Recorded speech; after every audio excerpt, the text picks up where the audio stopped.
Whenever I'm asked to think about what was the first Dragon Ball fan manga that I actually read, the answer is always Dragon Ball AF by Toyble or Toyotaro, who now does the Dragon Ball Super manga.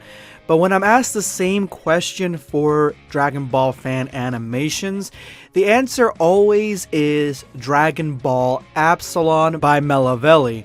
Now, this Dragon Ball fan animation is one of the OG, if not the original Dragon Ball fan animation on YouTube.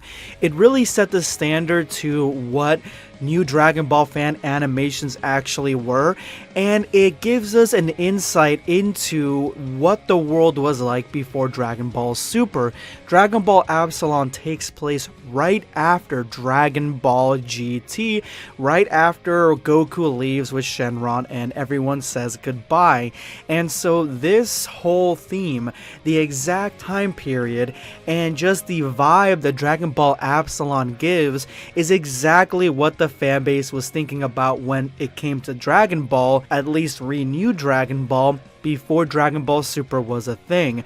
So Dragon Ball Absalon is really a time capsule in the Dragon Ball fan animation community and the Dragon Ball fandom as a whole, because it shows us exactly where we were before we got Super Saiyan God, Blue, Golden Frieza, Jiren, and Goku Black. So before Dragon Ball Super, Dragon Ball in the hearts and minds of the Dragon Ball fandom was edgy as fuck. And some of y'all may not like that, but for me, I think there is a place for edgy Dragon Ball, and Dragon Ball Absalon absolutely crushes it. So welcome to my new series, guys. I am going to be reviewing every episode of Dragon Ball Absalon from the very beginning to where it currently sits. So sit back, relax, and let's go ahead and jump in past the grand tour. So the episode begins with the departure of Goku from Dragon Ball GT and Vegeta talking to him about exactly where he's going. Now, it is unclear whether Goku will return,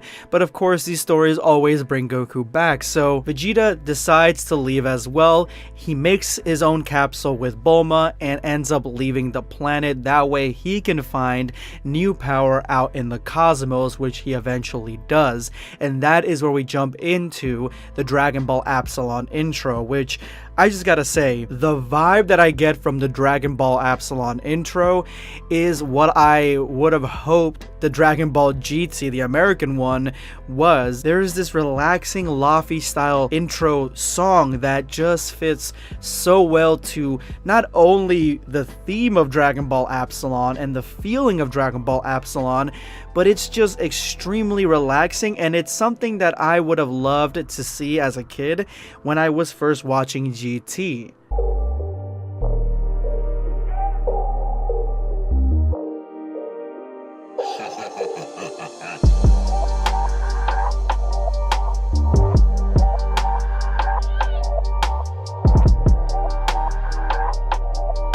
A new threat arises and is heading straight to Earth, and so Dende is the first one to see it, and he wants to warn the others, and we get a glimpse of what Goku is doing in wherever he went. He's already an adult at this point. He got his body back, essentially becoming what he was in Dragon Ball Z, and he is in the middle of training, and it is unclear whether Dende called him or he is going to come on his own volition or through Shenron, but more than likely he will be part of the story. But we get a cut to South America where Oob is living with his children, playing video games, and his wife is Pan. Now, Oob and Pan are a believable ship because they're around the exact same age. They're not that much apart when it comes to age. I think maybe like 5 or 6 years.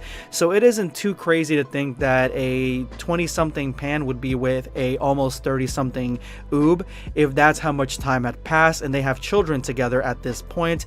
The only thing I don't like is that I wish that some of the girls in Dragon Ball Absalon actually came in and had some screen time. I haven't seen the rest of the episode, so that may be the case, but in this episode it seemed like the dudes are the ones that are answering the call against these new invaders, because Pan takes the children and leaves, and we never get to see if Bulla also jumps into the fray. We get to see Goten, Trunks, Oob, and even at one point we get to see future Trunks come back from the future to jump into the events of Dragon Ball Absalon. Now, as the heroes are assembling to the epicenter of exactly where these pods landed, which ends up being France, I do gotta remark on the fact that Melavelli, the Dragon Ball Absalon creator, decided to put the world of Dragon Ball Absalon in our world when the Dragon Ball world is completely different than our world. It's almost like a completely different Earth, but I do think that it is an interesting choice. It does bring it more to home when the villains land in France,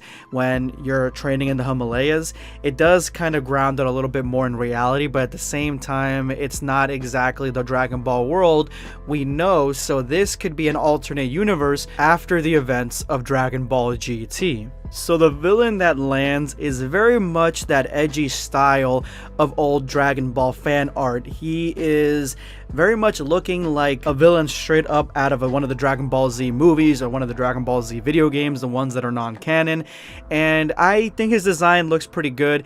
Not sure if he's supposed to be Frieza raised, but I much more enjoy the design of his two henchmen because I feel like they're far more unique. Now, the one that's my favorite is the smaller henchman. I like that they bicker back and forth. I like that they're not completely unison, but they still listen to the leader. Sizzly has something wrong in the brain. Shut up, fool. Don't make me break you in half. Razzle's so scared. Sizzle always seems to forget that actions speak louder than words. They would prefer an army of purebloods, but these halflings will suffice. Now, it is unclear exactly at this point what the main mission is, but part of it apparently is to capture some of these Saiyans alive, which is exactly what this guy wants to do. So the small dude, whose name is Razzle, gets confronted by Goten and Trunks, and he immediately attacks them but leaves no damage, so it shows that this guy really isn't that powerful, but he's doing something that I really didn't understand what he was doing at first. He was setting up these boxes to shone light into the sky, but we're not really clear as to why he is doing this until he says that it's time for them to meet the real masters of the universe, and that is when the real Saiyans come through. So these are OG full-blooded Saiyans that can transform into a Super Saiyan. So apparently somewhere in the Dragon Ball Absalon universe, the Saiyans have formed their own empire. Maybe Saiyan survivors have transformed into Super Saiyans, and these are absolutely the Saiyans that we've seen from the Bardock special, where they're a lot more gruff, they're a lot more intimidating, they look more Neanderthalic, they are far more evil looking than the ones that we got in Dragon Ball Minus. And the final shot has future Trunks landing, and he says that he is too late, and that is the end of episode 1 of Dragon Ball Absalon. I cannot wait to jump into episode 2, see exactly the continuation of this story, because originally when I first watched this years ago, I think it was back in 2012, I remember watching this episode, and I think I watched a little bit of the second episode, but I'm not all caught up with Dragon Ball Absalon, so I can't wait to see the story in fresh new eyes in 2021. It's going to be a blast. Let me know in the comments below what you guys think of Dragon Ball Absalon. Let's go ahead and see who won hashtag End the Video Squad. BooTube, if Watch was just a tool that Goku could use in training before he could activate MUI at will with huge time limit handicap, Watch would not bother Boo. If it was a Bulma invention that just let him turn powers off and on how he wants, that would be bad. Yes, a watch definitely doesn't fit in that context unless it's like for a specific character, for a specific reason, for a specific transformation. I can understand that depending on the character, but yeah, I completely understand BooTube. This is a YouTuber who is Boo, so if you guys want to check out his channel, just type in BooTube and you're going to find it. Thank you so much for your comment. This is going to be BlackScape signing off. Take care, guys. Sizzle, silence.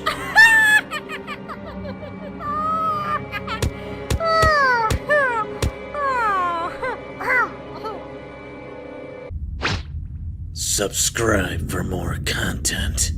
Or perish.